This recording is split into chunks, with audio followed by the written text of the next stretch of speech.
Snow fell heavy from the black sky, covering the old road in a thick white sheet. The wind cut like knives, carrying a howl that echoed through the lonely forest. On that path walked a girl, her feet bare against the ice. Her clothes were torn rags, thin and useless against the storm. Each step left a bloody print on the snow. Her skin was pale blue, her lips cracked, and her eyes wide with fear. She looked more like a ghost than someone alive. She stumbled from one house to another, knocking on doors with weak fists. Each time the door opened, she saw faces that looked at her with disgust or fear. The doors slammed shut before she could even beg. Her voice broke with the wind, whispering for warmth, for food, for mercy. No one cared. She was an outcast, an alien girl hunted by her own people. The cold bit deeper with every rejection. Her hands shook, not only from the frost, but from the hopelessness pressing on her chest. At last, her legs gave out. She fell to her knees in the snow, staring at the last light ahead, a small cabin at the edge of the woods. Smoke rose faintly from its chimney. She crawled toward it, dragging her body across the frozen ground. Her breath came out in broken clouds, weaker with each one. She reached the wooden steps, lifted her hand, and knocked once. The sound was so soft it almost vanished into the storm. The door creaked open. A man stood there, tall, broad-shouldered, with a lined face and tired eyes. The warmth of firelight glowed behind him. He wore a thick coat, snow still clinging to his boots. His gaze dropped to the figure kneeling on his doorstep. She tried to speak, but her voice broke into silence. Her arms wrapped around her body, trembling like fragile glass. For a moment, the man said nothing. His eyes narrowed, and he looked over her like one measuring danger. Then the girl swayed and collapsed, her body falling forward into the snow. The man cursed under his breath and stepped out quickly. His arms caught her before her head struck the ground. She was light, too light, as if half her weight had been eaten by hunger and suffering. Her skin was ice cold against his gloves. He pulled her inside, shutting the door against the wind that screamed behind him. The room inside was small but alive with warmth. A fire burned in the stone hearth, painting the walls in orange light. He set her down near the fire, stripping away the wet rags clinging to her skin. She twitched at his touch, whispering words he did not understand. He wrapped her in an old blanket and placed a kettle on the fire. Her lips moved again, this time clearer. Why? Help me? Humans are weak. Her eyes, glowing faintly in the firelight, stared at him with suspicion. Even in her broken state, she did not trust him. She was ready to believe he would throw her back into the storm like all the others had done. But he said nothing, only pushed the steaming cup toward her trembling hands. She tried to lift it but failed, her arms shaking too much. He steadied the cup for her, guiding it to her lips. She drank slowly, drops running down her chin. As warmth touched her throat, she coughed and gasped, life creeping back into her. She clutched the blanket tighter, staring at the flickering flames. The man leaned against the wall, arms crossed, watching her silently. His face was unreadable, hard like stone, yet there was something in his eyes that did not match the coldness of the night outside. Suddenly, the sound of the storm shifted. The wind carried not only snow, but something else, scratching, low growls like claws dragging across wood. The girl's eyes widened in fear. Her body shook, not from cold this time, but from terror. "They found me," she whispered, voice breaking. The man straightened, stepping toward. "Who?" he asked, his voice sharp. She looked at him, tears forming in her strange, glowing eyes. "Hunters, my own people. They will kill me." The man opened a wooden chest near the wall. From it, he pulled out a long rifle, old but well kept. The metallic click of its chamber echoed in the cabin. He checked the bullets, then glanced at her. "You brought trouble to my door," he muttered. She lowered her head, shame and fear mixing in her broken breath. "Then throw me out, like the others." The man walked to the door, gripping the rifle tight. His jaw tightened, the firelight cutting across his face. Behind him, the girl sat small, wrapped in a blanket, eyes wide and shining with both fear and hope. Outside, the scratching grew louder. Shadows passed across the thin window, tall shapes moving through the storm. The cabin walls groaned against the wind. The hunters were circling, waiting. The man placed his hand on the door. For a moment, he stayed still, listening to the storm, listening to the danger that pressed against the walls of his quiet life. Then he looked back at her, sitting by the fire, fragile yet refusing to die. "You're not going back out there," he said finally, his voice steady as stone.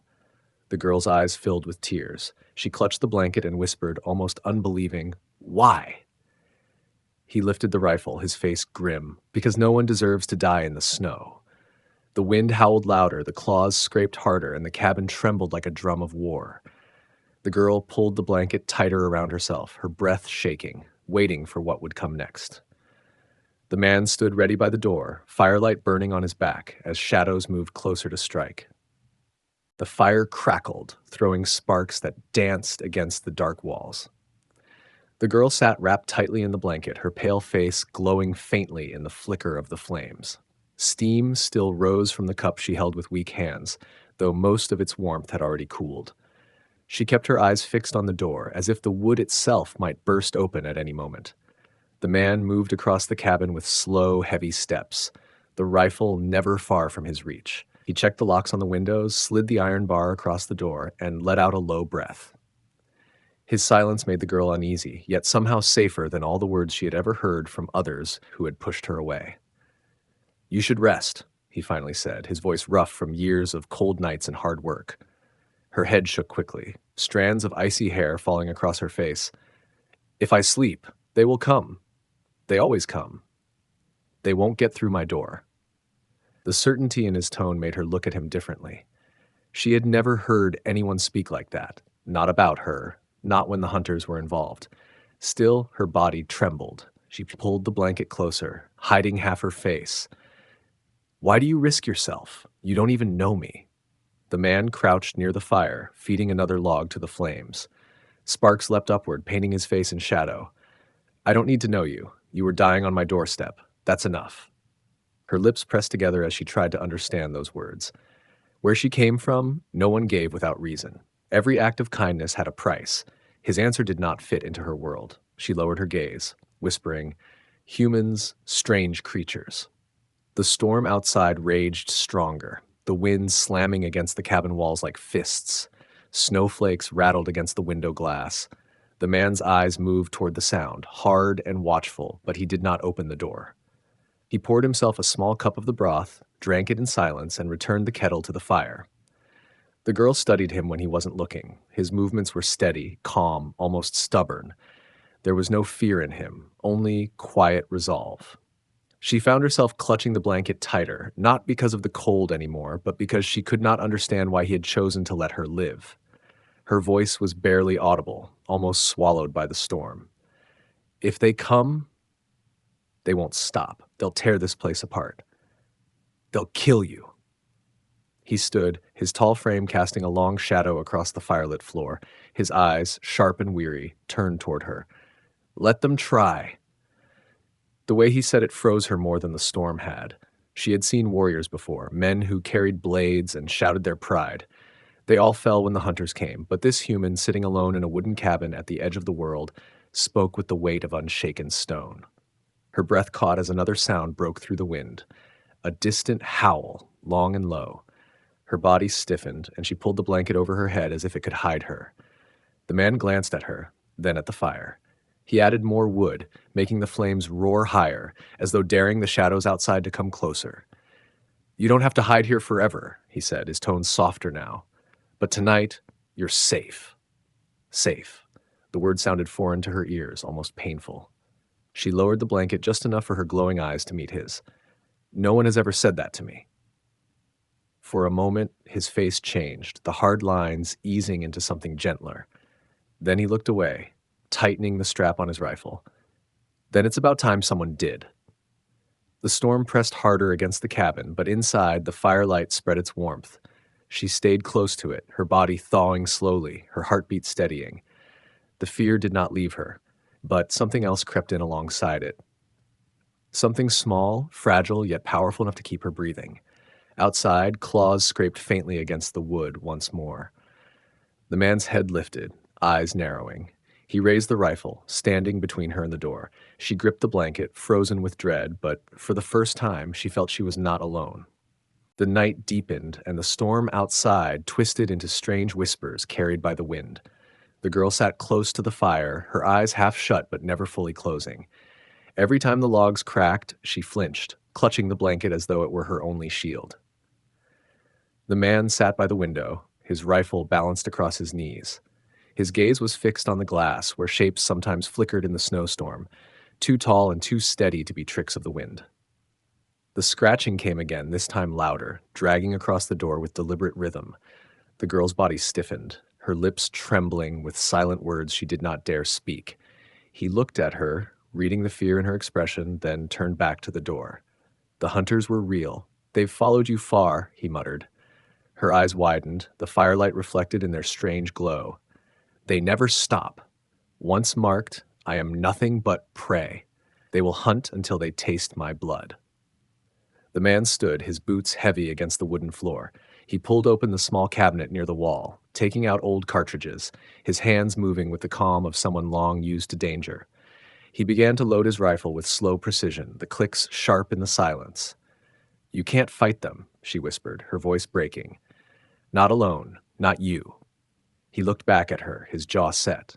You don't know humans. The words struck her strangely, more frightening than comforting. She had seen her hunters carve through armed guards, through soldiers with blades sharper than any human metal. Yet here was a man, a simple cabin dweller with an old rifle, speaking as though death itself would have to step aside for him. The scratching turned into pounding. The door shook against its hinges. The girl gasped and crawled backward, pressing herself against the wall. Shadows moved past the window, their tall forms breaking the storm's rhythm. A faint, guttural laugh echoed outside, muffled by the snow. She whispered quickly, desperately, If they kill you, they'll burn this place and I'll be dragged back. Please, throw me out now. They only want me. His eyes narrowed as he gripped the rifle tighter. And what happens to you after? Her lips parted, but no words came. She looked down at the floor, her body trembling, her silence heavy with the truth she dared not say. Death would have been kinder than capture. The man pulled a chair and wedged it beneath the door handle. His voice was low, hard as the ice outside. You're not leaving this cabin tonight. The pounding grew heavier, the door groaning against the weight. Dust fell from the beams as the walls trembled.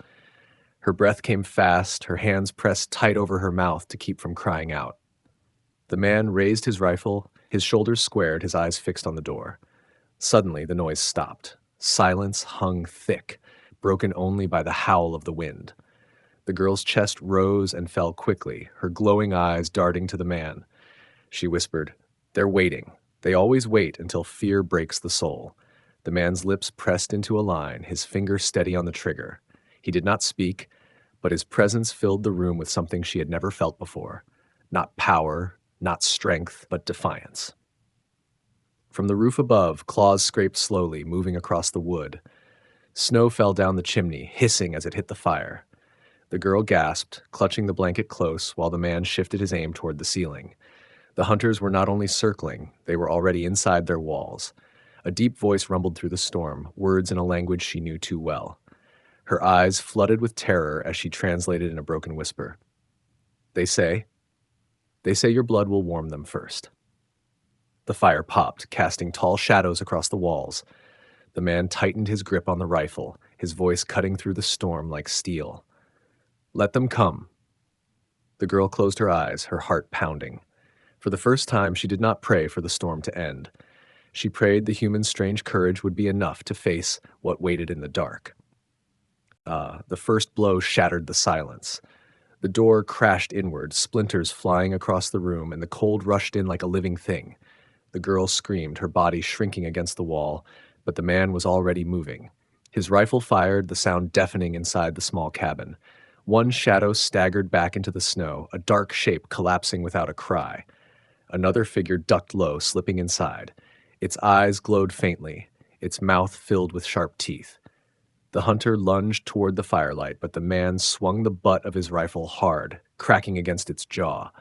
The creature roared, claws slicing across the table, sending bowls and wood scattering. Sparks flew as the kettle toppled into the flames. The girl clutched the blanket, torn between terror and disbelief. No human should stand against them. Yet he did, his face set like stone, his movements sharp and relentless. He fought not like a trained soldier, but like a man who had survived too many winters, too many nights where giving up was not an option. The hunter lunged again, claws reaching for his throat. The man ducked, drove his shoulder forward, and slammed the creature against the wall. The rifle jammed between its ribs, a shot tearing through at close range. Blood hissed against the fire, a smell sharp and metallic filling the room. The storm outside answered with more pounding. Shadows pressed against the windows, against the broken doorway. The hunters were not finished. The girl crawled toward the hearth, her shaking hands closing around a broken piece of wood lit with fire. She held it tight, her breath ragged, the flame reflecting in her glowing eyes. When another hunter leapt through the window, she swung with all the strength her frail arms held. The burning wood smashed against its face, flames licking its skin. The creature screamed, twisting away in fury. The man seized the chance. He drove his knife deep into its side, pushing with all his weight until the creature collapsed, writhing in the smoke and fire. His hands were bloody, his coat torn, but he did not stop. He barred the window with broken wood, then turned, chest heaving, eyes scanning for the next threat. The girl stared at him, her breath caught in her throat. "Why?" she whispered, the word breaking through the chaos. "You fight like I matter." His voice was rough, almost a growl. "Because you do." The pounding grew heavier, more claws dragging across the walls. The hunters outside circled, furious at their losses, their snarls carried by the wind. The man wiped the blood from his hands and checked the rifle again. Only 2 bullets left. He did not flinch. The girl's eyes filled with something unfamiliar, a spark that fought against despair. She saw his body bleeding, saw his strength burning like the fire in the hearth, and something inside her shifted. For the first time, she wanted to live, not for herself, but because he was willing to bleed for her. The cabin shook as more weight pressed against it. The hunters would break through again. She crawled closer to the man, her voice trembling. "There are too many. You can't hold them." He looked down at her, his face shadowed but unbroken. "Then I'll take as many as I can." The fire roared behind them, the storm screamed outside, and the hunters prepared their final assault. The girl clutched his sleeve, her glowing eyes locked on his. She had been ready to die so many times before, but now, with him standing between her and the darkness, her fear turned into something else, something dangerously close to hope. The storm did not let them breathe. The roof groaned under the weight of snow and clawed feet, while the walls shook, as if the cabin itself feared collapse. The man's grip on his rifle stayed firm, though blood slid down his arm from a cut across his shoulder. He moved with the steady rhythm of someone who had no choice but to stand. The girl, still wrapped in the blanket, crawled closer to the fire, clutching the flaming wood as though it were her only weapon. Her breaths came quick, shallow, her heart pounding so loud she swore the hunters could hear it. Then the pounding stopped. The sudden silence struck harder than the noise had. Snow hissed against the windows, and the only sound left was the crackle of fire. The man froze, eyes narrowing, listening. The girl shook her head quickly, whispering, "They don't leave. They wait. Always wait." The quiet dragged on until the wind itself seemed to pause. Then came the sound, a long, sharp howl that split the night. It was not the voice of the storm, but the signal of the hunt. The man exhaled once calmly, as if he had expected it. He reached down, gripping the girl's wrist and pulling her gently but firmly to her feet. "We can't stay," he said. Her legs wobbled under her weight, the blanket falling from her shoulders to reveal her thin form. Her bare feet touched the floor like fragile glass. "They'll chase us," she whispered. "They'll chase. Yes," he said, fastening a pack to his back with one hand while reloading the rifle with the other. "But I know these woods better than they do." She looked at him, confused, torn between fear and disbelief. Yet when he opened the back door, the blast of freezing wind struck her face, and she understood. If she stayed, she would die. If she left with him, she might die anyway. But not alone. They stepped into the night. Snow swallowed their footsteps quickly, the storm trying to erase their path. He led her into the dark forest, branches snapping under his boots, rifle held ready. She stumbled often, but each time he caught her arm and dragged her forward, never slowing. Behind them, the howls rose again, closer now, layered with laughter that chilled her blood.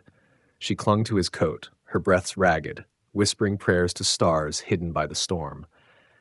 Hours seemed to pass in minutes. The trees closed around them, black against the snow. At last he stopped near a cluster of rocks that leaned together to form a shallow shelter. He motioned her inside, his breath steaming in the cold. Rest here, just for a moment. She fell against the stone, shaking from exhaustion.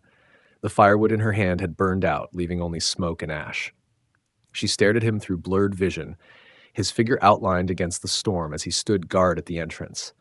For the first time, she spoke her true name, a soft whisper almost stolen by the wind. Lyra. He turned his head, brow furrowing. My name, she said again, voice breaking. If I die tonight, I don't want to die nameless. His eyes held hers for a moment, and then he gave a small nod.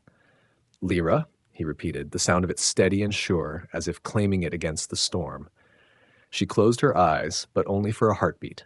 The hunters' voices echoed again through the forest, nearer now, hound, calling out in their cruel tongue. She shivered, pulling the blanket tight, whispering, They'll find us. They always find me. The man crouched beside her, his hand resting briefly on her shoulder. Then let them. They'll have to go through me first. Something inside her shifted. For so long she had lived only in fear, only as prey. But hearing his voice, steady even as death crept closer, she felt something dangerous and new. Hope, she whispered, not to herself this time, but to him. Don't leave me. His eyes, hard as the storm, softened for the briefest moment. As long as I breathe, he said, you'll never be alone. The howls grew louder. Snow crunched under heavy steps, the hunters closing in. Lyra gripped the blanket tighter, her heart slamming in her chest. The man rose, rifle ready, his shadow tall against the rocks. He looked out into the storm where death moved closer, and he did not waver. The storm tore at the trees, bending their frozen branches until they cracked like bones. Snow whipped through the forest in violent waves, but still the hunters' shapes moved in the distance, tall and unyielding, glowing eyes flickering between the trees. The man led Lyra deeper into the woods, his boots carving a path through drifts that reached his knees. She clung to his coat, stumbling often, her thin body unable to keep pace. Each time she fell, he dragged her back up without a word, his face set against the cold and the danger pressing in from all sides. At last, the trees thinned and gave way to a cliff edge. Below, the land dropped into a dark ravine, the bottom hidden by storm and shadow. The man stopped, his breath ragged, scanning the white blur behind them. Figures shifted closer, circling in silence this time. There was no laughter now, only hunger. They've cornered us, Lyra whispered, her voice shaking. This is the end. Not yet. His tone carried no fear. He set her against the rocks and stepped forward, pulling the last bullets from his pocket. He loaded them with care, his hands steady despite the blood dripping from a fresh cut on his arm. Then he set traps in the snow, wires hidden under powder, sharpened sticks angled upward, every tool a man could fashion when all he had left was his will. The first hunter stepped into view, tall and broad, its breath steaming in the frozen air. It growled, claws flexing before charging forward. The man's rifle cracked, the shot echoing across the cliffside. The creature fell into the snow, its body twitching before going still. Lyra gasped, clutching the rocks tighter, her glowing eyes wide with shock. But more followed. Shadows broke from the trees, rushing in from every side. The man shouted once, a sound torn from deep in his chest, and the trap snapped shut. One hunter screamed as spikes drove through its leg, another tumbled when wire dragged it down. The man fired again, then swung the rifle like a club, smashing it into a snarling face. Blood sprayed across the snow. The storm howled around them, but his voice cut through it, rough and fierce. Stay down, Lyra! She obeyed, but her body shook with more than fear. Watching him fight, she felt something burn in her chest, something she had never known from her people. He fought not for pride, not for conquest, but simply to keep her alive. Two hunters broke through, rushing together. The man met them head-on, his knife flashing in the firelight of the burning torches he had lit around the cliff. He stabbed one through the throat, but the other's claws raked across his side, tearing through his coat. He staggered, blood soaking into the snow, but he did not fall. Lyra could not bear it. She tore a branch from the fire and stumbled forward, like her body frail but her voice breaking into a scream. She swung wildly, flames licking the hunter's skin, forcing them back.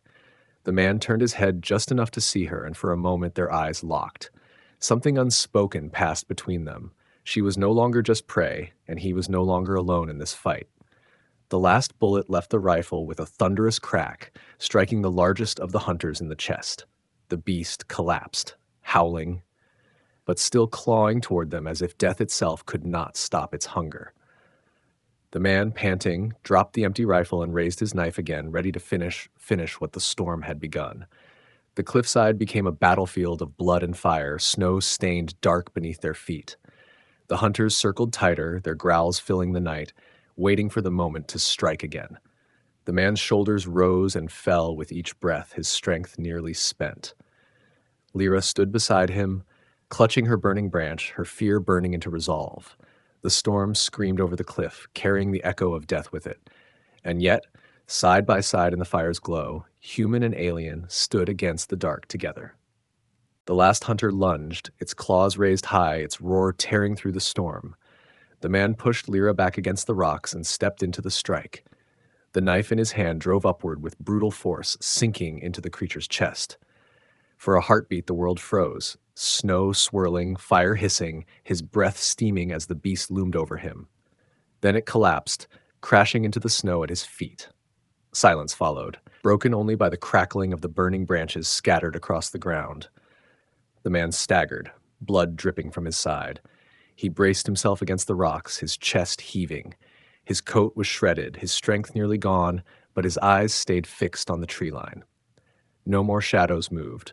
The storm itself seemed to hesitate, its howls fading into softer winds. The hunt was over. Lyra dropped the burning branch from her trembling hands and rushed to him. She caught his arm as he swayed, her glowing eyes wide with panic. "You're bleeding. Too much." He gave a rough laugh, short and broken. "Better me than you." Tears blurred her vision. She pressed her hands against the wound, though her strength was little more than a child's. "Why do this? You should have left me. Anyone else would have left me." His gaze met hers, steady despite the pain, because no one deserves to die alone in the snow. Her throat tightened, words caught between sobs. She had been hunted, shamed, and cast aside by her own people. She had knocked on so many doors, and each one closed. Yet here, in the firelight of a broken battlefield, a human had opened his door and given her something more than life. He had given her worth. She helped him down to the ground, the blanket slipping from her shoulders as she wrapped it around him instead. The fire's glow flickered against their faces, painting them in warmth against the frozen night. "I had no home," she whispered, voice breaking. "No warmth, no hope, but you." Her hand trembled as it touched his.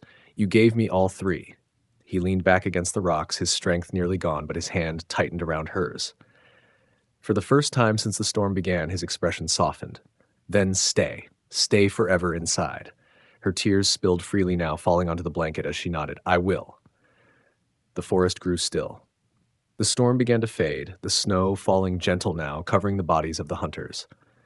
Lyra leaned against him, resting her head on his chest, feeling the faint but steady beat of his heart.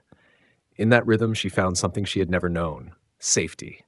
The fire burned lower, the night settling into silence. The hunters were gone, the danger past. But in the glow of that dying fire, a bond had been forged stronger than any storm. A girl once cast out, and a man who refused to turn her away now shared one truth: neither would ever face the cold world alone again.